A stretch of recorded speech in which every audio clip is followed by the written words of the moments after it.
Bonjour à toutes et à tous. Merci d'être très nombreux à cette heure de déjeuner pour une présentation dont on sait les gens qui aiment le Louvre très friands, qui est ce format de l'œuvre en scène qui est assez exceptionnel, qui permet, en présence des œuvres, mais non pas dans les salles, mais de cette manière plus posée, plus intime, de commenter et de présenter un certain nombre d'œuvres fondamentales dans les collections du Louvre. Et c'est un très grand plaisir que j'ai de présenter cette conférence toute particulière pour plusieurs raisons. D'abord parce qu'elle concerne une œuvre du département des objets d'art que j'ai la joie de diriger, qu'elle est présentée par Jean-Baptiste Clé, qui est conservateur en chef du patrimoine et qui a un parcours très inhabituel peut-être dans le département des objets d'art, puisqu'il a une vision assez panoramique de ce qu'est l'histoire de l'art à l'échelle du monde. Et je n'oublie pas que cette conférence est aussi donnée dans le cadre de la réouverture à la fois très poétique et très spectaculaire de la Galerie des 5 continents, de l'autre côté du palais, et qui fait se dialoguer pour la première fois un certain nombre d'œuvres à la fois provenant des collections du musée du Quai Branly, œuvres africaines venant aussi d'Océanie,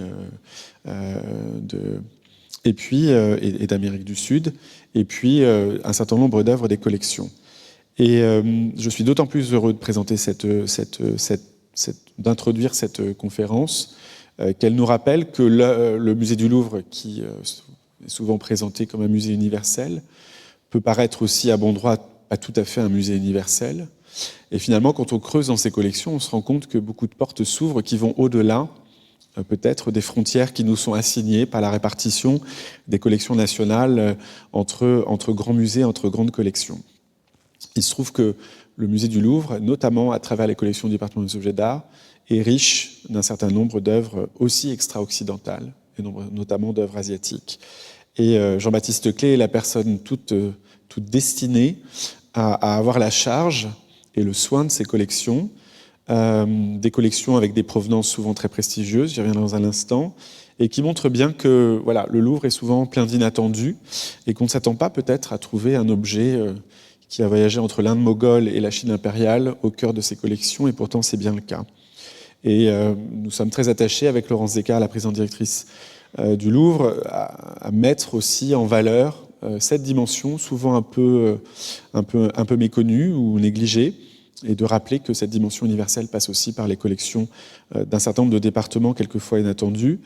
Et c'est le rôle de Jean-Baptiste qui a été précédemment en poste au département des arts de l'islam, puis conservateur au musée Guimet, auteur de très nombreux écrits scientifiques et ouvrages que je ne vous infligerai pas tous, d'abord parce que je ne les connais pas par cœur, ils sont trop nombreux, et parce qu'ils sont trop nombreux, mais je citerai en date le dernier, chez Citadel Masno, consacré à l'art mongol, qui est une somme assez remarquable. On approche des fêtes de Noël, voilà un très beau cadeau à faire.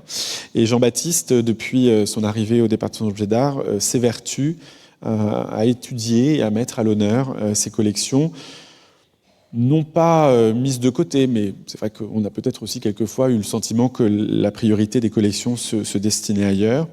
Et avec beaucoup de patience, beaucoup d'énergie, beaucoup d'entêtement quelque part, mais l'entêtement est une très grande qualité chez certains conservateurs, d'entêtement, il revient souvent à la charge pour mettre en valeur ces collections. Et c'est tout l'objet de cette conférence exceptionnelle aujourd'hui, autour de cette coupe extraordinaire, coupe en jade, d'origine moghole, dotée d'une inscription, là je parle sous son contrôle, hein, complètement ignorant en la matière, dotée d'une inscription en hommage à l'empereur Qianlong, donc qui nous fait voyager déjà au cœur de l'Asie. La coupe est rentrée dans les collections du Louvre en 1889, grâce au legs d'Adolphe Thiers, grand donateur du musée, je ne m'étendrai pas sur sa personnalité politique, grand donateur du musée, auquel Jean-Baptiste a consacré cette année une remarquable exposition sur sa collection chinoise, qui était vraiment une plongée extrêmement précise dans la connaissance pure d'un pan entier de nos collections. Je crois avoir vu le catalogue, autre très bon cadeau de Noël, un catalogue à l'entrée de l'auditorium. Donc une œuvre assez extraordinaire. longtemps mal connu, un peu négligé, et dont Jean-Baptiste s'est employé, et vous allez en bénéficier très directement, s'est employé à retrouver à la fois toute la densité et toute la qualité, et c'est une œuvre en scène qui est presque double, il y a, si je compte bien, 6 œuvres en scène, 5 œuvres en scène, et qui sera illustrée, comparée, donc c'est un tour de force de nos amis de l'auditorium, mais on n'a peur de rien, et de la régie du département des objets d'art, cette coupe sera comparée avec d'autres objets, là encore conservés dans les collections du département des objets d'art, qui proviennent, eux, pour le coup, de la libéralité très importante de la baronne Salomon de Rothschild à l'égard des collections nationales en 1922. Donc je laisse la parole à Jean-Baptiste pour une traversée du temps, de l'espace, et vous rappeler qu'on aime aussi beaucoup les objets d'art parce que les objets voyagent. Voilà, je vous remercie.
Bonjour, merci Olivier pour vos mots.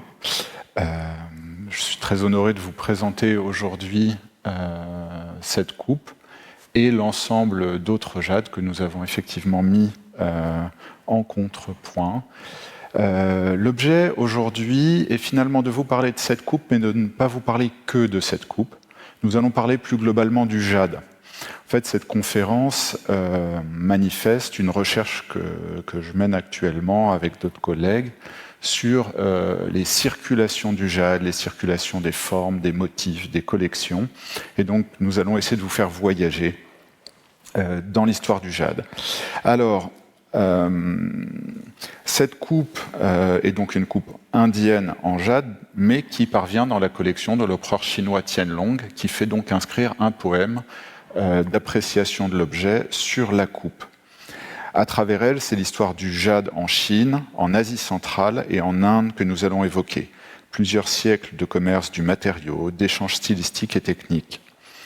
Alors, pour mieux l'évoquer, comme je vous le disais, nous avons mis sur la table 5 autres objets qui vont être pour l'essentiel chinois, 4 d'entre eux, et un autre objet moghol. Et nous allons essayer de vous donner à voir la diversité des styles, des décors et la question de la pierre, du jade lui-même, qui est un sujet en soi. Alors notre coupe à proprement parler, donc la grande coupe verte que vous voyez là, elle est donc en jade vert sombre. Elle est de forme circulaire.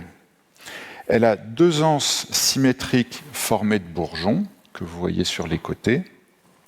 Et le pied de la coupe lui-même est formé d'un motif floral en légère saillie, qui est entouré de feuilles tout autour, lesquelles s'allongent pour former les bourgeons de manière symétrique en son centre. Alors, elle a été réalisée en Inde moghole, à une date que nous ne connaissons pas, qui se situe quelque part entre le XVIIe et le XVIIIe siècle. Cette incertitude, c'est un peu l'objet de cette conférence, vous allez le voir, je vais vous faire part de nos incertitudes, parce qu'il y a beaucoup de choses qu'on n'arrive pas à savoir. L'essentiel des jades moghols, on en connaît plus de 3000, 3500, ne porte pas de marque de fabrication, de marque d'atelier. Donc en fait, on sait au style à peu près que c'est moghol, mais alors, est-ce que c'est impérial? Est-ce que c'est un atelier régional? Est-ce que c'est une copie chinoise? Eh bien, on a beaucoup de questions. Celle-ci, pour le coup, ne porte pas de question sur son origine moghole, vu qu'elle est authentifiée par l'inscription de l'empereur Tianlong qui est posée dessus. Donc, on sait qu'elle arrive en Chine après 1759-60, date à laquelle l'empereur Tianlong soumet le Xinjiang et va recevoir des cadeaux de jade, nous y reviendrons. Donc cette pièce est en fait témoin d'un grand nombre d'échanges interculturels. Alors, le jade lui-même, il a des valeurs différentes entre les cultures. Et puis déjà, qu'est-ce qu'on appelle jade? Donc d'un point de vue minéralogique, le vrai jade, c'est la jadéite ou la néphrite. Et puis il y a des faux jades, des pseudo-jades. On n'aura pas le temps de les évoquer là. Mais les jades sont des pierres dures, ce sont des matériaux très difficiles à travailler. Vous ne pouvez pas les sculpter comme vous sculptez du gypse ou du marbre. Si vous essayez de dégager un grand motif en relief, en fait, vous cassez la pièce. Donc, il faut les travailler différemment, on y reviendra, mais une fois taillés et polis, ils ont un aspect brillant, ils sont plus ou moins translucides, et pour certains, ils ont des propriétés sonores. Les Chinois utilisent pour les nommer le terme générique de yu, qui est l'équivalent chez nous de l'expression pierre dure. Donc c'est un terme chapeau, et les Chinois distinguent ensuite les types de yu par leur couleur ou leur région d'origine. Donc typiquement, un yu qui vient de la région du Retiène est un Retiène yu. Dans le monde persanophone, on emploie le terme de yasme qui se retrouve dans les textes. Alors, le jade, comme je vous le disais, ne se taille pas en haut relief. Il est trop dur pour ça. Vous devez le scier pour dégager du relief. Donc, en gros, vous le dégrossissez en sciant perpendiculairement des pans de la pierre que vous retirez et vous descendez en taille de roue pour arriver à scier des pans de plus en plus petits jusqu'au moment où vous allez utiliser des outils rotatifs en pointe. Pour le scier, ce n'est pas l'outil rotatif qui scie, c'est l'abrasion générée par l'outil rotatif avec la pierre. Donc vous avez un abrasif qui est généralement une poudre d'un matériau plus dur que le jade, donc le corindon, qui est broyé en poudre et qui, par la friction sur la surface, va abraser le jade. Il est aussi possible de tailler en très très bas relief par micro-percussion les jades. C'est ce qui vous explique dans certains musées, si vous voyez des mauvais jades indiens ou des mauvais jades chinois, un petit aspect peau d'orange. En fait, c'est des jades dont le fond a été mal poli après le traitement par micro-percussion. Et vous voyez encore la trace de la percussion. Mais vous ne pouvez pas du tout faire ça pour des grandes quantités de matériaux, donc c'est réservé à des décors en bas relief. Alors, depuis le 7e siècle en Chine, on utilise un outil rotatif sur table que vous voyez là sur votre gauche. Donc, les pédales sont raccrochées à un fil qui est tourné autour d'un axe. Et en appuyant sur la pédale, on fait évidemment tourner l'axe, ce qui permet de susciter le mouvement rotatif qui va rendre la lame mobile et elle va pouvoir ainsi tailler le bloc de jade. Dans le contexte indien, malheureusement, on n'a pas de représentation d'artisans travaillant le jade en action. Ce qu'on a de plus proche, c'est cette miniature qui représente un artisan travaillant avec un système technologiquement assez analogue. Hein. C'est un forêt à archet.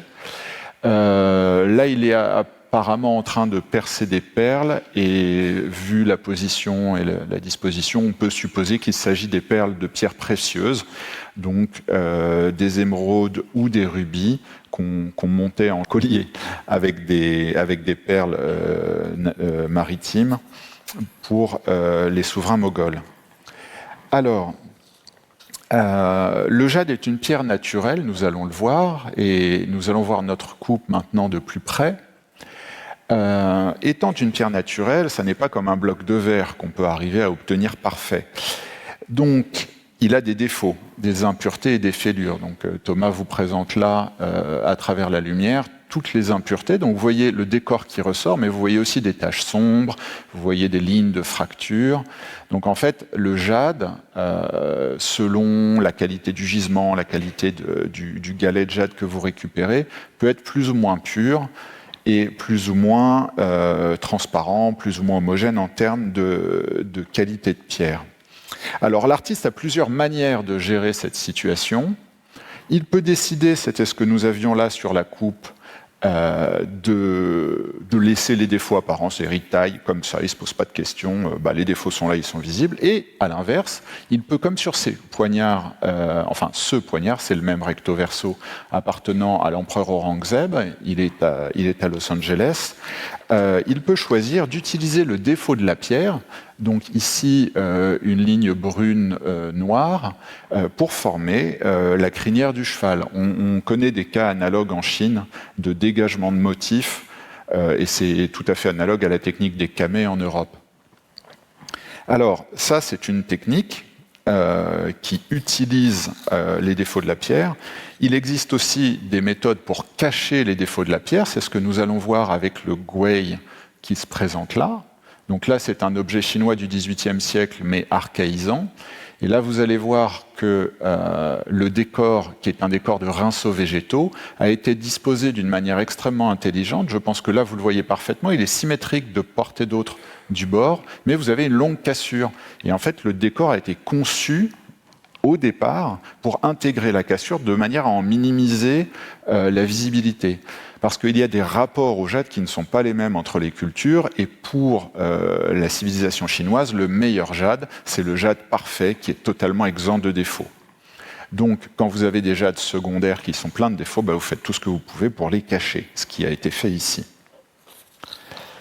Alors, l'artiste peut enfin, dans le but de faire émerger du jade absolument parfait, prendre son galet de jade. Donc le jade, vous le trouvez en carrière en gros blocs, ou vous le trouvez dans les lits de rivière avec des galets qui font à peu près la taille de mes 2 poings réunis. Et donc, ces galets sont très fréquemment avec des inclusions, mais c'est comme les pierres précieuses. Vous avez déjà vu un diamant non taillé, c'est très gros, puis le diamant qui reste une fois qu'on a retiré les zones avec des impuretés, il n'est plus très gros. Les jades fonctionnent pareil. Si vous voulez un jade parfaitement pur, vous pouvez. Vous prenez un très gros bloc, vous passez la lumière autour pour situer, localiser les failles, et vous arrivez à déterminer la zone de pierre pure sans défaut. Vous taillez autour pour retirer toutes les impuretés, et ensuite vous trouvez ce que vous pouvez faire à l'intérieur du bloc qu'il vous reste et qui est exempt de défaut. C'est le cas de cette boîte d'époque Yongjun, donc du début du XVIIIe siècle, qui n'a pas de défaut. C'est une pierre très très pure, elle est pratiquement parfaite. Alors, l'histoire du jade en Chine commence plusieurs millénaires avant Jésus-Christ. C'est une histoire extrêmement longue que je n'aurai pas le temps de détailler, mais pour le faire simplement, à partir du néolithique, vous trouvez dans toutes les tombes chinoises du jade. Voilà, enfin toutes ou presque toutes, si les gens sont riches. Donc c'est des objets qui apparaissent en très très grand nombre. Il y a un contexte culturel derrière ces jades. Alors autant il est très débattu, très discuté sur l'identification des choses au néolithique, autant dans la période historique, à partir du moment où on a des écrits, on commence à voir un peu plus clair. Et c'est notamment les écrits de Confucius qui nous y aident. Donc Confucius, dont on ne connaît pas la date de naissance, mais qui est mort en 479 avant Jésus-Christ, et qui dans ses entretiens, un texte fondamental de l'humanisme chinois, présente le jade comme porteur de vertus analogues à celles de l'homme de bien. Alors il nomme notamment la bienveillance, l'intelligence, la droiture, la bienséance, la loyauté et la bonne foi. Alors je vous lis une ligne, je ne peux malheureusement pas vous lire la page entière qu'il commet sur le sujet, mais le jade a une texture fine, mais il est solide, tout comme la sagesse d'un homme et sa façon appliquée et approfondie de gérer les choses. Et s'en suivent d'autres métaphores qui font que le jade va rester dans la culture chinoise l'image de l'homme du bien, et que si vous portez du jade, cela présuppose que vous êtes un homme de bien. Alors la Chine s'approvisionne à différents gisements de jade au long de l'histoire. Le meilleur, c'est le jade de type néphrite de Retienne, donc Khotan dans l'actuel Xinjiang, donc tout à gauche, tout à l'ouest de la Chine, et il voyage par la branche sud de la route de la soie jusque dans les villes de l'est de la Chine. Donc, je vous ai mis Xi'an, une capitale historique, mais bien sûr Pékin et Suzhou et Yangzhou. Alors, tout simplement, pourquoi ce circuit en particulier? Parce que les gens tentent à éviter les déserts pour se déplacer. On y meurt de soif, c'est très déplaisant. Et donc, ces jades arrivent à Pékin, où règnent, à l'époque qui nous intéresse maintenant, les Qing et les Ming. Enfin, d'abord les Ming, puis les Qing.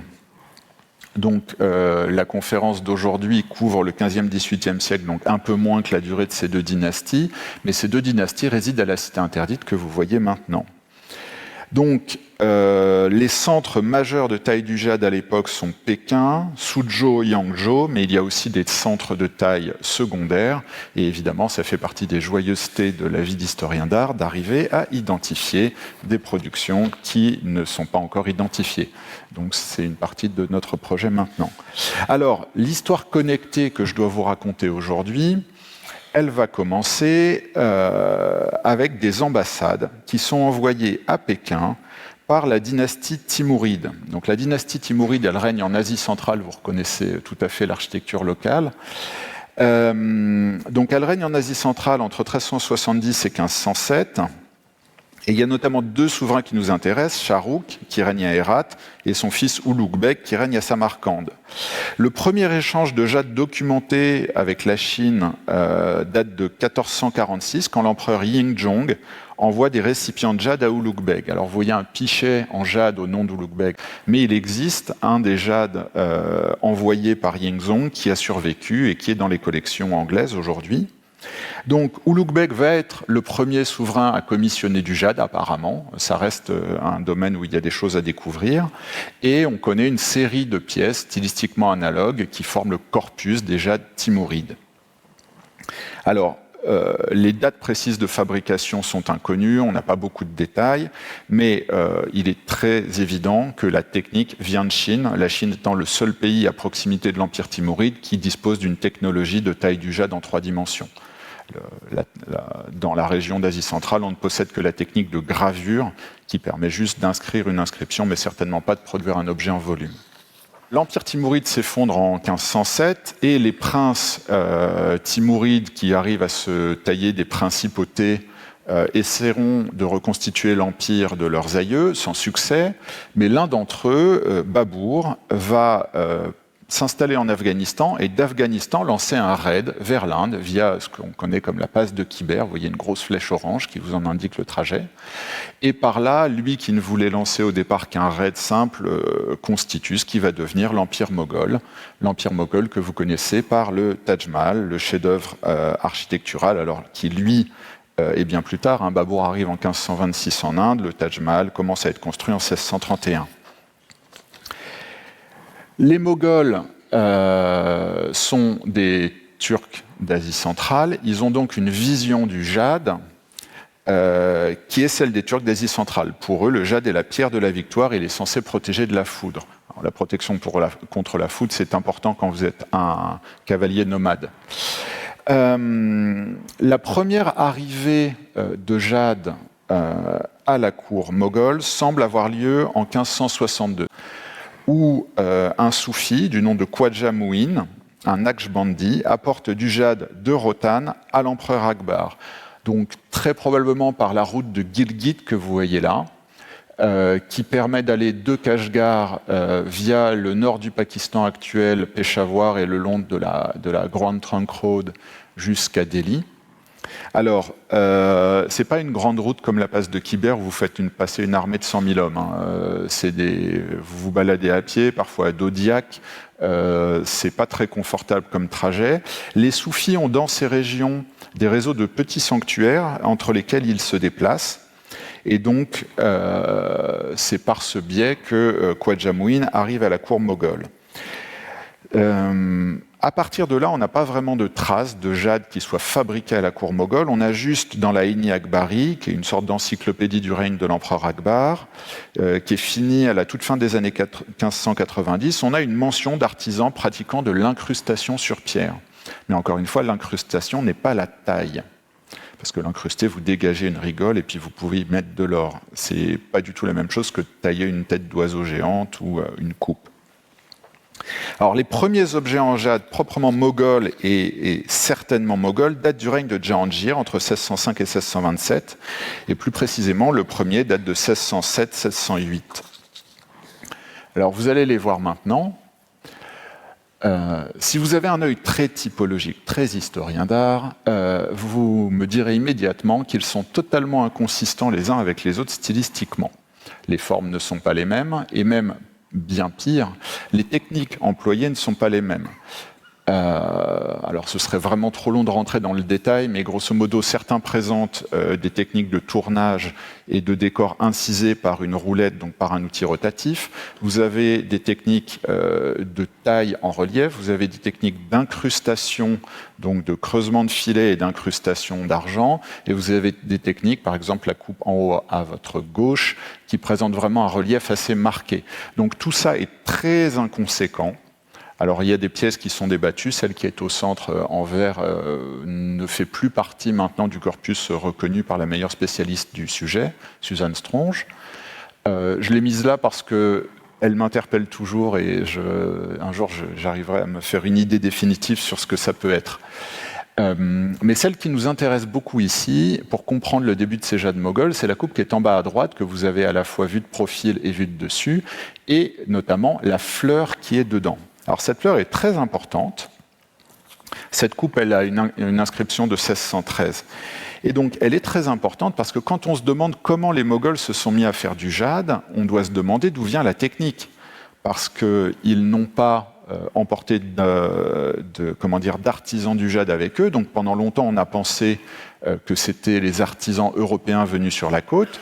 Mais il y a une autre hypothèse qui a été émise par Robert Skelton dans les années 1970, qui prenait appui sur la fleur qui est à l'intérieur de cette coupe pour la comparer aux fleurs qu'on trouve de manière très commune dans les coupes chinoises comme celle que Thomas vous montre.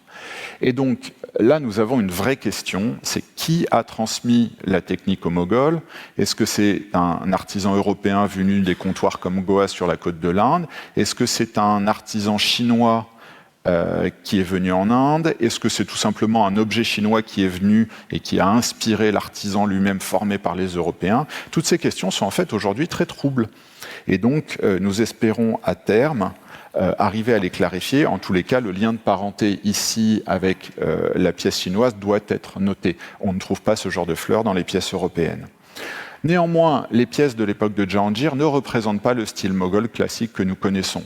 Je peux vous le dire, il y en a 3000, 3500. Aucun ne présente des caractéristiques analogues à tous ceux que nous venons de voir qui sont sous Jahangir. C'est un autre style qui va devenir le style moghol, et c'est ce que nous allons voir sous le règne de Shah Jahan, son fils, entre 1628 et 1658, à travers 3 objets qui nous permettent d'évoquer, j'ai choisi les plus beaux, le chef-d'œuvre absolu qui est la coupe de Shah Jahan que vous voyez à droite, un magnifique petit couteau, alors le couteau est occidental mais le manche est indien, à tête de bouquetin, qui est donc la plus ancienne arme indienne à tête animalière en jade datée, grâce à la date sur la lame. Donc nous avons là les animaux en relief, rendus de manière naturaliste, les récipients de type courge ou de type végétaux que vous voyez donc à votre gauche et que vous retrouvez dans un mix des deux dans la coupe de Shah Jahan, qui porte pour former son pied une fleur épanouie, rendue avec une immense délicatesse et qui est elle-même entourée de feuilles. Donc là, vous avez les bases qui sont posées du jade moghol. Néanmoins, vous avez du chef-d'œuvre face à vous, et tout n'est pas un chef-d'œuvre dans une production de 3000 pièces. Nous avons donc ensuite des décors plus standardisés qui vont se développer à partir des intuitions esthétiques qui se développent sous Shah Jahan, et notre coupe verte que vous allez voir maintenant en est un exemple. Alors, elle est l'exemple d'un type de décor qui est fondé sur une forme simple. Vous avez vu que vous avez un bol complètement nu et lisse à l'intérieur et sur le bord extérieur, et qui est structuré par un décor en très bas relief, une fleur sous le pied, une corolle de pétales et une corolle de feuilles, et certaines de ces feuilles s'allongeant pour former les anses. Donc ça, c'est un décor qui est extrêmement courant sur beaucoup de pièces. Alors, sur la vue suivante, nous allons voir un autre type de décor analogue, mais légèrement différent. Donc c'est une coupe d'une autre collection qui présente de très grandes parentés avec la nôtre. Vous reconnaissez les bourgeons végétaux sur les côtés. Alors l'image ne vous permet pas de le voir très bien, vous le devinez seulement, mais il y a aussi 2 feuilles qui émergent d'un fond floral pour aller former les anses. Mais cette fois-ci, le corps est côtelé. Et ces côtelures, en fait, évoquent des végétaux et notamment un melon. Je reviendrai sur le sujet du melon, qui n'est pas du tout anodin, dans un instant. Enfin, troisième type de décor des jades moghols qui va devenir tout à fait caractéristique. Vous le voyez à travers la petite boîte que nous vous présentons maintenant. Donc, c'est un décor tapissant, sculpté en très bas relief. Ce décor peut recouvrir ou pas l'ensemble d'un objet, mais il est systématiquement symétrique ou composé de motifs répétés. Donc par là, il se distingue notamment des jades pictoriaux chinois, où les motifs peuvent être complètement dissymétriques et représenter une scène. On ne connaît pas de jade moghol représentant à proprement parler une scène pictoriale. Je connais une pièce, à mon avis très tardive, où on voit des personnages. Et je pense que c'est une pièce qui vient d'une cour subalterne faite au XVIIIe ou peut-être même au XIXe siècle. Mais quand vous regardez des milliers de jades moghols, vous ne trouverez pratiquement jamais d'éléments autres que ceux que je viens de vous présenter. Donc ça, c'est très caractéristique d'un certain type de décor moghol. Alors maintenant, il existe une dernière technique très spectaculaire qui est la technique de l'incrustation Kundan. Donc là, vous avez finalement le contrepoint ou l'équivalent en or et pierres précieuses de ce que vous venez de voir dégagé dans le relief avec la petite boîte. Donc là, l'artisan a travaillé de manière différente. Il a donc creusé des galeries dans le jade dans lesquelles il peut incruster cet or. L'or Kundan, c'est un or qu'on a travaillé en le battant, en le repliant, jusqu'à altérer sa plasticité. Et il devient tellement plastique que vous pouvez l'incruster par pression à l'intérieur des cavités qui ont été préparées. Et en plus, vous pouvez insérer par pression encore les pierres précieuses avec lesquelles vous souhaitez le décorer. Donc là, vous voyez quelque chose d'assez spectaculaire, évidemment, mais il ne faut pas minorer la continuité stylistique avec ce que nous avons vu. La forme est très proche de notre coupe verte. Nous allons d'ailleurs voir que sur le côté, vous avez finalement, sur le côté de cette coupe et sur le côté de notre coupe, la même structure, avec une tige, des feuilles qui remontent pour former bourgeon. Et le pied de cette coupe est lui-même décoré d'une fleur qui forme pied. Alors, un point d'attention pour ceux qui seraient vraiment des nerds des objets moghols. Mon observation personnelle, c'est que les incrustations ne sont jamais présentes sur une pièce sculptée en bas-relief. Et dans les cas où ça se présente, il s'agit d'une réincrustation postérieure sur une pièce qui ne portait pas ce décor. En fait, on en trouve très très peu, mais quand on en trouve, les décors s'agencent très mal. Donc voilà, ces deux décors sont exclusifs, décor en bas-relief et décor incrusté en or. Alors restons sur notre coupe. Donc comme je vous le disais, en dehors des inscriptions ajoutées en Chine, elle ne présente pas de marque, pas d'inscription d'origine. Et de fait, comme je vous l'avais dit plus tôt, sur presque 3000 jades moghols connus, une quinzaine à peine sont inscrits. Donc c'est la stylistique qui va nous aider pour les dater. Et la reconstitution de leur contexte social et culturel nous permet aussi de mieux comprendre leur processus de production et leur utilisation. C'est ce que nous allons voir sur une miniature magnifique par ailleurs du département des arts de l'islam, qui présente un religieux. Et ce religieux, si vous regardez à sa ceinture, vous allez voir apparaître un bol d'une taille très similaire au nôtre, qui est suspendu à la ceinture et qui est en fait son bol à aumône. Donc l'aumône est pratiquée dans toute l'Inde.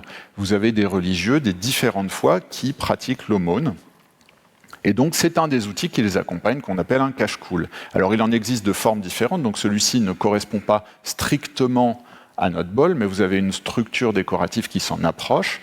Nous trouvons dans des centaines de miniatures des religieux présentant des bols, dont certains strictement analogues aux nôtres. Alors, vous voyez qu'il est accroché par le côté. Donc en fait, on connaît grosso modo 3 systèmes d'accroche. Ils peuvent être accrochés par les anses, par une pièce métallique qui est mise et qui enserre le côté, ou par le pied. Alors, l'occasion de mendier ou de récupérer l'aumône est régulière en Inde. Donc là, je vous présente une scène de naissance d'un prince, et si vous regardez tout en bas, vous allez voir qu'un des serviteurs du prince piochent dans une bourse pour distribuer de la monnaie à des religieux qui mendient. Alors, si vous les regardez et que vous êtes familier des costumes indiens, vous verrez que le monsieur en turban blanc avec une barbe est de manière très évidente un musulman, et que les deux autres qui présentent un bol de mendiants ont, eux, des costumes qui identifient plutôt des sages hindous. Alors, l'explication de cette situation étrange, enfin en tous les cas étrange de notre point de vue de Français, se trouve dans la sociologie de l'Empire moghol. Pourquoi des religieux mendient-ils avec des coupes de luxe? Et en fait, ils le font parce que ces coupes de luxe leur sont offertes par les souverains moghols. Ce sont bien des objets de luxe fabriqués à la cour dans des ateliers de luxe. Et les souverains moghols les offrent aux sages religieux. Et alors, quel est l'intérêt d'un souverain d'obtenir le soutien comme ça d'un sage religieux en lui offrant des cadeaux? Eh bien, tout simplement, l'Inde de l'époque moghole est parcourue de bandes armées et notamment de mystiques guerriers, des très grandes bandes, et il y a une logique de mercenariat militaire dans la région qui fait que vous avez un pays totalement en armes avec des chiites, des sunnites, des ouzbeks, des turkmènes, des iraniens, des jaïns, des hindous rajpouts, des hindous d'autres groupes. Et donc chacun de ces groupes, en fait, l'Empire moghol les accommode en prenant à son service leurs leaders ou en les subventionnant, et c'est ce qu'il fait avec les religieux. Il existe donc des centaines de miniatures, je dis bien des centaines, de miniatures représentant des sages qui reçoivent la visite d'un souverain ou d'un prince. Et alors celle-ci est intéressante parce que là on y voit vraiment de manière explicite une chose qu'on sait mais qui est rarement représentée, c'est l'apport de cadeaux. Donc là vous voyez que la grande boîte rouge qui est au centre est en fait une boîte qui sert à transporter des objets. Vous voyez deux cadeaux emballés dans des textiles dorés manifestement qui vont être transmis aux sages. Donc voilà le circuit, en fait, les jades sont faits pour amadouer et pour s'attirer les bonnes grâces des religieux. Donc vous avez des religieux qui, bien que vivant sous une hutte dans la campagne, vont recevoir des cadeaux de luxe. Le paradoxe est résolu. Alors, une autre miniature, pour vous en donner une idée, ici vous avez un mystique guerrier. Donc les éléments qui définissent qu'il est mystique sont multiples, mais vous voyez en bas à droite de la miniature un cache-coule, donc un bol à aumône. Vous observez aussi un gupti. Donc vous voyez, c'est cet objet dont je vous ai mis un équivalent en vrai à côté. Vous voyez néanmoins que cette personne porte une épée. Donc là, vous avez vraiment typiquement un mystique guerrier indien. Et donc lui possède ce cache-coule en bas à droite. Donc vous voyez la forme de navette avec les extrémités qui remontent. C'est probablement une agate vu les couleurs. Donc un objet de luxe. Et il a devant lui un gupti, donc c'est un repose-aisselle en fait. Vous le posez à la verticale et vous appuyez votre aisselle dessus comme ceci. Et ça, ce sont des objets qui sont associés exclusivement aux hommes de lettres ou aux hommes de religion, ce qui est généralement la même chose. À droite, je vous ai mis un porte-Coran en jade, donc bon, par sa nature même, ça vous dit bien ce que c'est. Donc ça, c'est pour vraiment préciser qu'il y a une production intense d'objets qui servent pour les religieux dans l'Inde moghole.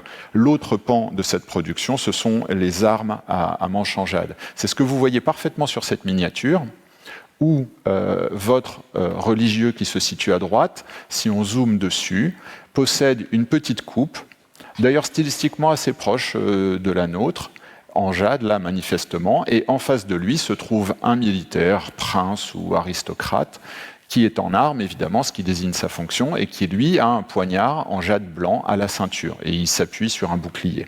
Donc, toute cette situation, maintenant, nous donne une idée assez claire du contexte social des jades moghols. Ce sont des cadeaux de luxe qui sont faits dans les ateliers impériaux pour être donnés aux gens importants, des armes aux militaires, des coupes et des instruments religieux aux religieux. Maintenant, ils sont décorés de fleurs, nous l'avons déjà vu. Alors, il faut se poser des questions sur les fleurs mogholes. Donc, mes prédécesseurs, depuis un siècle et demi, ont rapidement identifié un fait bien étudié maintenant, qui est que les Moghols, ayant accès aux publications d'herbiers européens, se sont mis à recopier les motifs de ces herbiers. Donc là, vous avez carrément la page à droite de l'herbier européen et sa copie par un atelier, un artiste moghol. Cela a poussé pendant longtemps à penser que le goût des Moghols pour les fleurs était juste un goût décoratif et que finalement c'était des motifs qui étaient sympas, jolis et passionnants. Alors, ce point de vue qui a tenu assez longtemps a été largement, non pas contredit à proprement parler, les Moghols aiment vraiment les fleurs, mais considérablement enrichi par beaucoup de travaux. Alors je peux malheureusement pas citer tous les chercheurs qui se sont lancés là-dessus, mais je pense le plus actif sur le domaine, c'est Nicolas Roth, et qui a vraiment montré que déjà les choix de fleurs qui apparaissaient n'étaient pas anodins. Et si on met de côté les pages où il y a vraiment une copie parfaite des pages européennes, les végétaux que les Moghols utilisent le plus dans leurs arts décoratifs restent quand même des espèces qui sont des espèces qu'on trouve en Inde. Donc même si c'est leur forme à l'européenne qui est reproduite et déformée, ça n'est pas une adhésion à des fleurs européennes. Ce sont vraiment des décors qui présentent des fleurs locales, qui ont des significations locales, qu'elles soient religieuses, qu'elles soient poétiques. Et donc ça, c'est tout le travail de Nicolas Roth. Dans la même suite, j'ai voulu vous faire part d'une observation que j'ai faite en préparant cette recherche. Alors, elle n'a pas une connexion immédiate avec notre couple, mais je pense qu'elle ouvre des perspectives et elle élargit le problème tel que nous le percevons. Vous avez sur la droite ce qu'on appelle du patravali. Alors, le patravali, c'est une pratique indienne très très ancienne que vous trouvez décrite dans la plupart des grands textes religieux hindous. Et cela consiste à faire des récipients de feuilles qui vous servent à différentes fonctions et qui sont faits à partir de feuilles d'arbres sacrés. Donc vous avez les feuilles de lotus, les feuilles de Ficus religiosa ou les feuilles de bananier. Donc il y a un contexte religieux dans ces récipients. Et il se trouve qu'un certain nombre de ces végétaux, qu'il s'agisse du lotus, du Ficus religiosa ou de la feuille de bananier, on les retrouve sur un certain nombre de jades moghols. Donc il y a là un champ d'études qui est ouvert, qui a été déjà exploré par Nicolas Roth, qui nous offre des champs sémantiques pour comprendre certains jades moghols. Je ne pense pas que ça s'applique à notre coupe verte, vu que pour elle, j'ai trouvé une autre explication. Mais en tous les cas, vous allez voir que le contexte religieux du Patravali est tout sauf anodin. Donc Rama et Sita en train de se faire un repas, et quand on zoome sur l'image en bas, vous allez voir des assiettes de Patravali et des récipients de type bol en Patravali. Et évidemment, déjà avoir deux divinités sur l'image, si ça n'était pas suffisant, vous avez en plus une mare qui contient des lotus, donc qui a une fleur qui a une signification extrêmement importante. Donc ce que vous voyez là, en fait, c'est qu'il y a quelque chose sur ces récipients en lien avec les jades moghols. Alors, la deuxième fonction de ces récipients, c'est l'offrande de fleurs, une pratique très courante dans l'hindouisme. Et il y a des prescriptions spécifiques, c'est-à-dire qu'à tel dieu, vous offrez telle fleur en particulier pour telle célébration. Et là encore, vous voyez, si vous zoomez, en Patravali, des récipients en bas, qui sont des récipients de forme foliée. Donc là, la parenté visuelle avec certains des jades moghols est considérable. Tous n'ont pas ce décor-là, mais il en existe un certain nombre. Et vous avez des fleurs à l'intérieur. Donc là, vous avez la fonction d'offrande de fleurs. Et nous allons maintenant parler de l'Empire moghol. Nous retournons. Donc là, nous avons un portrait du prince Salim. Et si vous regardez, vous voyez, c'est le personnage en vert. Et le personnage qui lui fait face, si vous regardez sous ses genoux, vous voyez un récipient vert avec des fleurs. Donc là, vous avez un exemple absolument caractéristique des pratiques de l'Empire moghol, qui, bien qu'étant un empire musulman sunnite, va agréger des pratiques hindoues dans ses usages de cour. Alors, nous avons dans la salle une collègue qui a abondamment publié sur cette hybridation et dont je veux saluer le travail et l'amitié, Amina Okada, qui est une spécialiste de peinture par ailleurs. Et donc en fait, des travaux comme ceux d'Amina ou d'autres collègues ont pavé la voie pour nous, la génération suivante, pour aller chercher encore plus loin et encore plus fin dans ces questions d'iconographie. Et donc, ma petite pierre à l'édifice, ce sera cette histoire de Patravali recyclée par les Moghols et des interactions probables dans les décors des jades. Néanmoins, pour notre coupe, je ne suis pas sûr que le Patravali soit tout à fait pertinent, parce que j'ai trouvé mieux.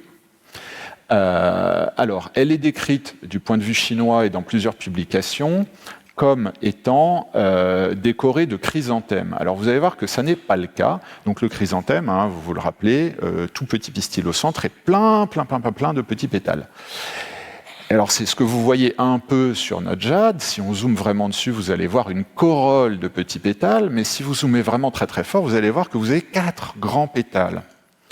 Donc, un peu de botanique, nous cherchons donc une fleur avec 4 grands pétales et plein de petits pétales dedans.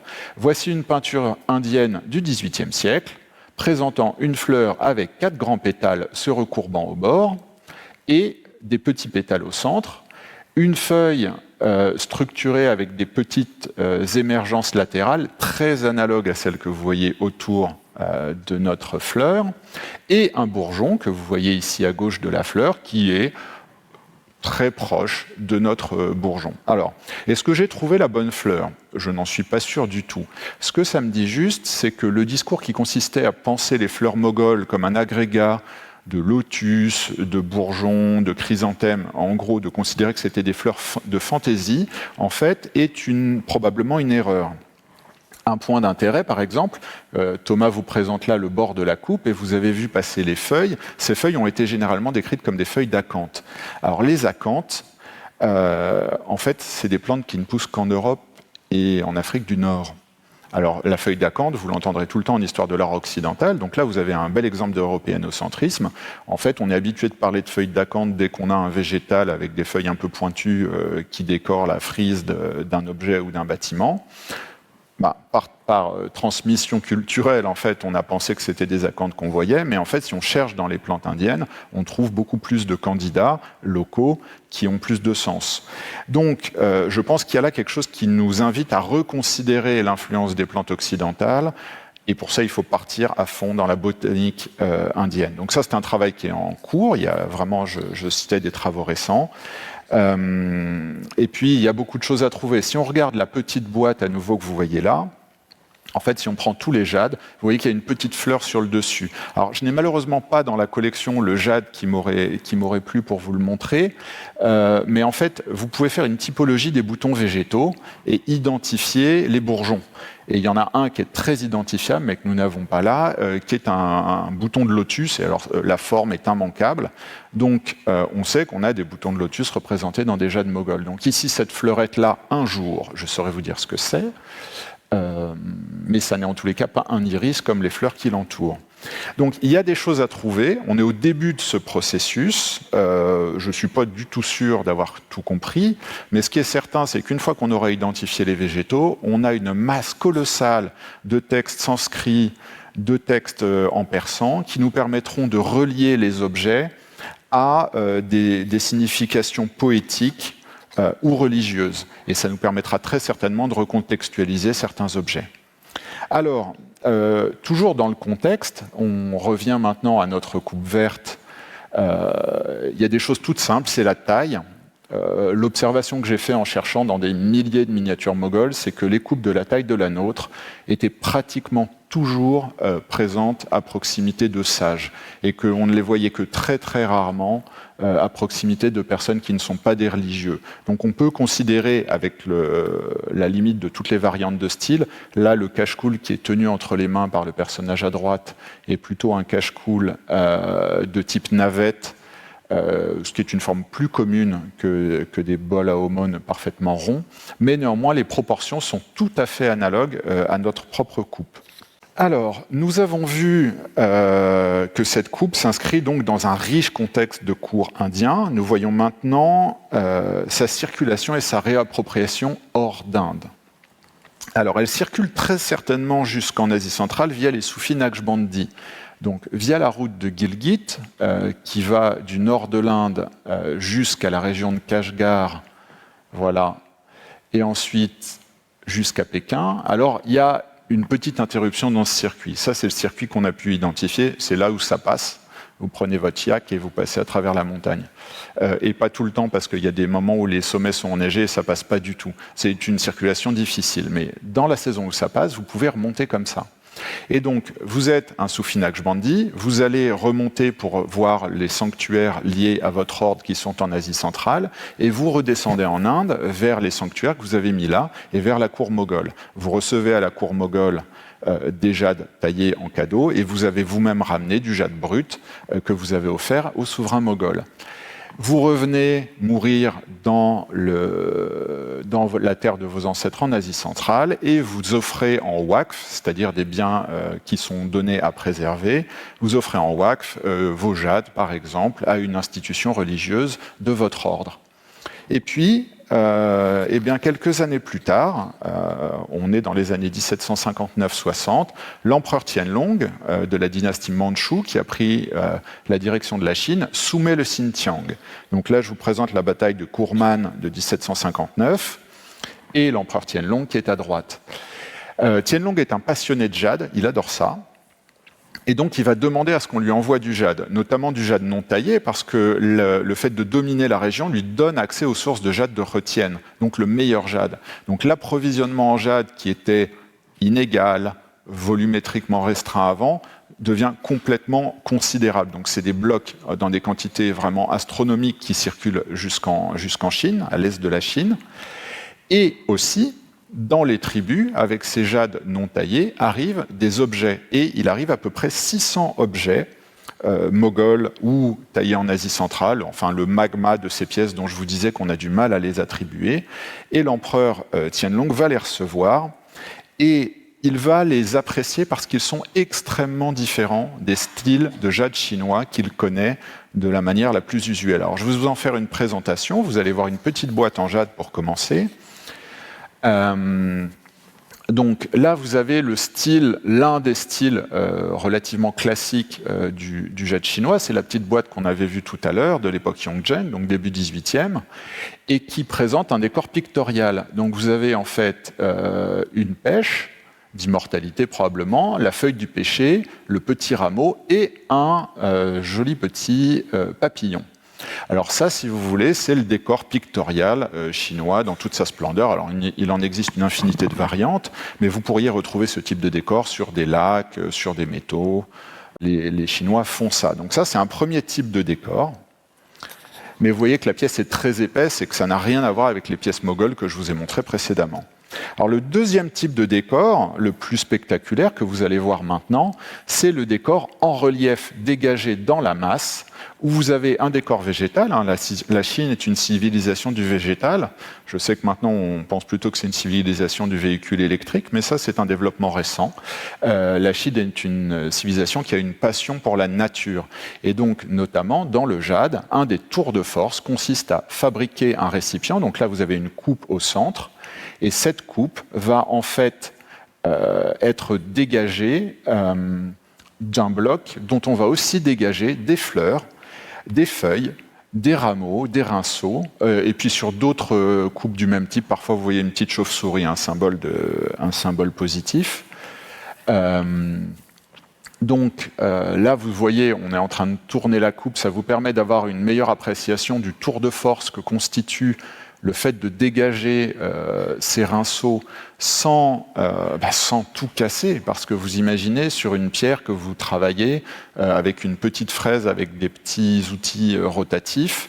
Alors là, en l'occurrence, pour obtenir ça, vous passez un fil à l'intérieur, vous le montez sur un archet, et vous avez le fil qui passe à l'intérieur du creux. Mais arriver à obtenir de tels résultats, c'est vraiment une marque d'un travail extraordinaire. Il faut vraiment arriver à ne pas casser la pierre. Donc ça, on a beaucoup d'objets chinois qui présentent ces caractéristiques. Notamment, on peut avoir au lieu d'une coupe, on peut avoir un vase qui est enserré dans le même genre de branchage ou d'autres types de formes. Et finalement, un troisième type très fréquent en Chine à la même période, ce sont les types archaïsants. Donc vous avez là une pièce en jade massive qui imite la forme d'un vase antique Tian. Vous avez celui-ci qui date, je crois, il date de l'époque des Han. Donc les Han, c'est à peu près l'Empire romain pour nous. Et ce qui est intéressant là, c'est que vous voyez, la parenté de forme est très très manifeste, avec le corps bulbeux, le col rétracté et les deux anses. Et la différence ici se situe au niveau du pied et de la forme des anses, mais je connais des exemplaires en jade 18e qui reprennent exactement la forme des anses que vous voyez sur le bronze là. Donc c'est juste que j'avais pas le bon matching pour aujourd'hui. Néanmoins, ce décor à l'antique se fait de manière assez épaisse. Vous avez une pièce qui est vraiment très très massive et vous sculptez dans le corps de la pièce des motifs géométriques qui imitent, qui s'inspirent des bandeaux que vous voyez là actuellement sur le Tian en bronze. Donc tout ça, c'est visuellement très différent de ces 600 jades moghols et d'Asie centrale que reçoit l'empereur Tianlong. Tianlong étant déjà passionné de jade, il va voir arriver des nouvelles pièces et ça va complètement le bouleverser. Donc nous allons voir une autre pièce, j'ai voulu mettre un objet un peu différent, qui est un encrier. Donc en fait ça c'est un porte-plume et encrier. Donc le bâtonnet que vous voyez est en fait un tube qui contient votre calame et la l'urne contient votre encre. Et ça se glisse dans la ceinture. Vous avez une grande ceinture textile en Inde. Vous glissez le bâtonnet dans la ceinture et quand vous êtes à la cour, vous tenez dans votre main un petit carnet et vous écrivez avec votre calame que vous plongez. Donc c'est un objet évidemment de luxe associé à l'élite intellectuelle. Alors, vous voyez là que le décor moghol est très différent de ce qu'on vient de voir. Donc, vous avez à nouveau un décor en relief continu, laissant des zones totalement dégagées. Cette pièce est un peu un contre-exemple de ce que je m'apprête à vous dire, à savoir que les jades moghols sont beaucoup plus fins que les jades chinois, mais là, le caractère fonctionnel de la pièce fait qu'on ne peut pas la faire aussi fine que ce que serait un jade. Mais en matière de coupe, comme notre coupe verte, il y a effectivement une grande finesse du corps de l'objet et qui distingue ces productions des productions chinoises, et c'est le point qui va passionner l'empereur Tianlong. Et donc il va faire inscrire sur ces jades moghols qu'il reçoit des poèmes qu'il aura composés. Donc les poèmes sont portés à la fois sur les objets et sur les boîtes de luxe qui sont constituées pour les ranger. Et autant ce petit encrier va recevoir un poème, autant notre coupe, à son tour, va recevoir un poème. Alors ce poème qui est inscrit sur la coupe, vous allez le voir maintenant, et vous allez l'entendre en chinois. 晋亦为3尺有余，水磨工艺考工书，斗锤翻出双包坠，竹底分成睡半书。凹贡却非来日冷，通商横市走渠须。菊花依旧重阳节，何正渊明五里居。乾隆辛卯，御题乾隆。 Donc je remercie aussi ici mon ami Zhang Yongsong qui a eu la gentillesse de nous lire le poème. Ce poème, je vais maintenant vous en présenter la traduction et vous la commenter. Donc le poème dit « Ce bol mesure 1 pied de diamètre et plus de 3 de périmètre. Le polissage à l'eau diffère de celui décrit dans le livre de Cao Gong. Ses anses, comme 2 oreilles pendantes, sont embellies par 2 bourgeons. À son pied sont éparpillés çà et là des pétales en fragments. Ce tribut ne nous vient pas de Yulong, mais fut rapporté par les marchands de Kuxu. Les chrysanthèmes, comme toujours, fêtent le double yang. Il convient de les offrir à Tao Yuanming pour sa demeure des 5 saules, inscrit par l'empereur Tianlong en langue Simao, c'est-à-dire 1771. Alors, ce texte, en fait, est plein de référents culturels chinois, ce qui est caractéristique des écrits de Tianlong. C'est un Mandchou, d'une dynastie de Mandchou, et donc il se veut plus chinois que chinois, donc il entreprend des projets littéraires nombreux et produit plus de 40 000 poésies, unanimement considérées comme le pire de la poésie chinoise par les spécialistes. C'est un objet de moquerie récurrent. Ça fait des private jokes de qualité. En tous les cas, si on fait un peu l'analyse de ce texte, qu'est-ce que ça nous propose? Alors, le Cao Dong qui est cité, en fait, c'est un texte qui est une sorte d'encyclopédie technique de la Chine ancienne, qui est cité là, avec l'histoire du polissage à l'eau. Quand il parle des jades qui ne viennent pas de Yulong, là, il veut dire que le jade ne vient pas de la région de Retienne, donc de la meilleure région où on extrayait le jade, mais où on le taillait aussi. Au contraire, il dit que ça vient du pays de Kuxu. Alors le pays de Kuxu, en fait, c'est un terme littéraire pour évoquer un pays lointain et distant. En fait, c'est une métaphore pour l'Inde. Donc il a conscience que l'objet est indien. Et alors, la référence aux chrysanthèmes est plus compliquée. En fait, la fête des chrysanthèmes, c'est le 9e jour de la 9e lunaison, où le double 9 symbolise le renforcement du principe yang. Et Tao Yuanming, qui est évoqué, qui est un poète qui vit entre 317 et 420, est connu comme le maître des 5 saules. En fait, c'est un des plus grands poètes chinois, et il a composé des textes nombreux sur le chrysanthème, tant et si bien qu'on a, pour l'époque moderne, des peintures représentant Tao Yuanming appréciant les chrysanthèmes. Donc là, c'est vraiment la grosse référence, je pense qu'on peut dire totalement dépourvue de finesse. Si vous regardez la coupe qui est là, elle est au Metropolitan Museum. Et alors elle a une caractéristique, c'est qu'elle mesure 1 pied de diamètre et plus de 3 de périmètre. Alors évidemment, je suis allé vérifier le décompte du pied chinois à l'époque du règne de Tianlong. Mais je ne suis pas l'auteur de l'identification, hein. C'est un collègue qui avait déjà remarqué cette pièce. Donc les collègues du Met, je crois, avaient déjà identifié ça, c'est que de nos 2 coupes, qui portent le même poème, celle du Metropolitan est malheureusement celle pour laquelle Tianlong a fait rédiger le poème. Et en fait, c'est pas du tout le seul cas qu'on ait des pièces de la collection impériale chinoise qui portent le même poème. Donc ça reste à expliquer, clarifier avec les archives. Mais ce qui est intéressant, c'est de regarder le fond de ce bol et le fond de notre bol. De fait, la fleur que vous voyez sous le bol du Met présente une série très dense de pistils au centre et toute une ribambelle de pétales qui recouvre l'intégralité du pied. Donc là, vous avez vraiment un chrysanthème. Donc l'empereur Tianlong n'est pas si bête. C'est ces artisans qui ont gravé notre coupe qui, eux, se sont trompés de fleurs. Donc, finalement, c'est un peu embêtant parce que si le poème avait été composé pour notre coupe, on aurait pu dire très bien la coupe arrive au plus tard en 1771. Malheureusement, la seule chose qu'on peut dire, c'est que l'inscription est posée sur notre coupe après 1771. Donc ça nous aide pas trop pour la datation. Évidemment, si c'était arrivé beaucoup plus tôt, ça m'aidait dans mes datations mogholes. Alors, ce qu'on sait néanmoins de tout ça, c'est que l'empereur Tianlong, passionné par ces jades moghols, fait donc ces centaines de poèmes à leur sujet, les fait inscrire et commande à ses ateliers des répliques parfaites. Donc nous avons des jades chinois Mughal style, enfin de style moghol. Et alors cela nous pose d'infinis problèmes, parce que certains sont des pastiches parfaits, d'autres sont dans le style de très près, et ensuite vous avez des déclinaisons de l'influence moghole qui se situent plus dans des formes de décors, des types de décors. Donc c'est le cas de ce que vous voyez là, avec ce bassin. En fait, lui, qui est un Tien, reprend la structure d'une pièce antique, totalement caractéristique de la Chine du XVIIIe siècle, la référence antiquisante. Vous voyez la même structure, le col resserré, la panse élargie, les anses avec des anneaux, donc jusque-là tout va bien, on est d'accord. Et en fait, ce qui se passe ensuite, c'est que la pièce 18e va s'en libérer de cette référence antique.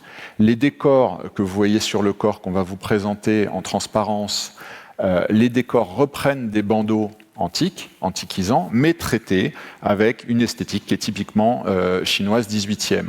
Les anneaux sont bien soutenus par des petites bêtes, mais les petites bêtes, au lieu d'être une espèce de félin comme sur la pièce antique, sont là des gentils papillons, toujours dans le pur goût 18e. Et donc finalement, qu'est-ce qui nous fait dire que cette pièce est mogholisante ? Eh bien en fait, ce sont les pétales, ce sont les bords lobés de la coupe et de son pied. En fait, il existe des formes lobées en Chine depuis très longtemps, donc il y a toujours un risque de surinterprétation quand on fait ça, mais à cette période-là, les pièces extrêmement lobées chinoises ont des lobes très très courts, c'est le groupe dit des chrysanthèmes, et que nous allons voir justement avec la pièce suivante, qui est une coupe qui présente une hybridation entre le style chrysanthème, c'est-à-dire des lobes très très courts, et le relief, le bas-relief décoratif sur la pièce, à la moghole, que vous voyez là vous pouvez l'observer. Et là, vous avez une parenté technique très très forte avec la méthode de fabrication du décor bas-relief que vous avez sur la boîte moghole. Les différences majeures se situent dans le fait que les motifs chinois que vous voyez là sont beaucoup plus fins. Je pense qu'on doit perdre peut-être un demi-millimètre d'épaisseur, peut-être un quart de millimètre. Et ils sont recreusés, ce qui est aussi le cas des motifs moghols, mais ils sont recreusés de manière beaucoup plus profonde. Et les arêtes sont laissées saillantes, alors que chez les moghols, on adoucit les arêtes. Donc, vous voyez avec ces deux derniers objets que l'empreinte esthétique moghole va totalement trouver sa place dans la production de jade chinois, mais d'une manière très hétérogène. Des copies serviles, des pastiches, des imitations assez proches, des reprises d'éléments décoratifs ou des reprises de styles de décor. Donc c'est là la fin de cette conférence, c'est sur ce point que je souhaitais terminer. Nous entreprenons au département et en partenariat avec nos amis du département des antiquités islamiques, nous reprenons la stylistique des jades, les interactions entre toutes ces productions, qu'elles soient indiennes, timourides, chinoises, qu'il s'agisse de productions impériales, de productions d'ateliers commerciaux, qu'il s'agisse de pastiches faits en Inde pour les coloniaux anglais au XIXe siècle. Nous avons énormément de choses à éclaircir. Et vous l'aurez compris, ce matériau est fascinant. On ne s'en lasse pas. Vous notez par ce travelling d'ailleurs les couleurs de jade. Vous voyez que vous avez un jade bleu, que vous avez en fait... Donc, c'est un domaine qui est sans fin, qui est passionnant. Et donc on espère bien dans les années à venir arriver à approfondir ce savoir et à arriver à raconter de nouvelles histoires, parce que c'est pour ça qu'on fait toutes ces histoires de typologie. C'est parce que ça nous permet de nous raccrocher à un contexte social et culturel et de vous offrir dans la suite qui un grand livre sur le sujet, qui une exposition avec des nouveautés, avec des nouvelles choses à découvrir. Je vous remercie.